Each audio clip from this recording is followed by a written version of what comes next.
Toi, mon frère, pareil.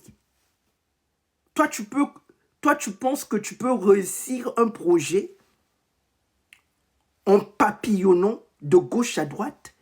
La pauvre sœur, elle a à fond de le Seigneur. Elle aime le Seigneur d'un cœur pur.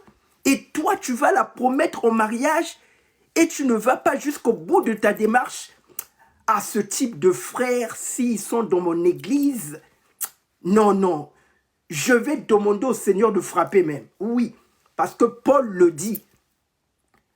Saint Paul, qui est mon grand frère, demande de retirer le méchant du milieu de nous. C'est de la méchanceté. Mon frère, si tu n'as pas les moyens de ta politique, ne va pas déranger la sœur. Laisse-la dans sa vie chrétienne. Laisse-la fixer ses regards sur le Seigneur. Vous savez, je parle beaucoup du mariage. Donc, il y a des choses que nous écoutons qui dépassent l'entendement.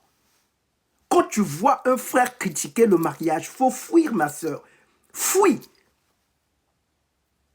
C'est pour ça que si tu rencontres un homme, pose-lui la question pour essayer de sonder son engagement. Est-ce que c'est un bon partenaire? Pose-lui la question. Mais qu'est-ce que tu penses du mariage? Cette question-là, ma sœur, va te donner beaucoup d'informations si cet homme sera un bon partenaire pour ta vie. Pose-lui la question, qu'est-ce que tu penses du mariage? S'il commence à te dire, non, mais le mariage n'est plus d'actualité de nos jours, à l'époque de nos mamans, c'était bien, mais aujourd'hui, vraiment, le mariage, c'est difficile, hein? Les femmes sont trop matérialistes. Ma sœur, faut fuir, fuis. C'est un bandit spirituel. C'est un impudique. Oui, parce que dans nos églises, il y a beaucoup de sœurs qui sont déçues. Beaucoup.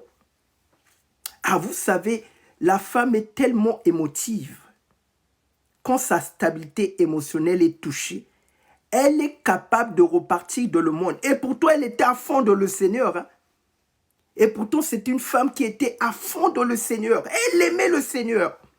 Ça, on ne peut pas remettre en question. Mais à cause d'un bandit spirituel qui vient promettre monts et merveilles, qui vient promettre mariage, voilà que la foi de la sœur s'est éteinte. Et voilà. Donc, quand on parle du mariage ici, là, mon frère, il faut venir écouter.